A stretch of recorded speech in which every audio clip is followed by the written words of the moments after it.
The fully automatic board loading machine can meet the automatic transfer board requirement for bare PCB board and the semi-finished product.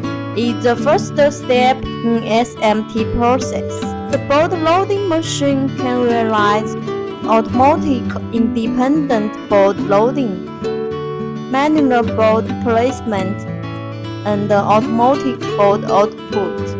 It can loading 100 sets of board at one time for batch production.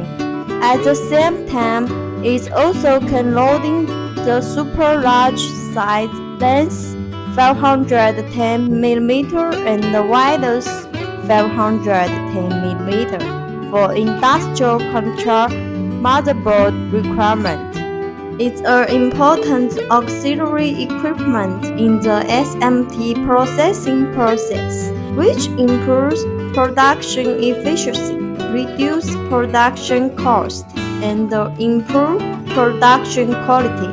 For more information, please follow FAST TURN PCBA to help you learn more.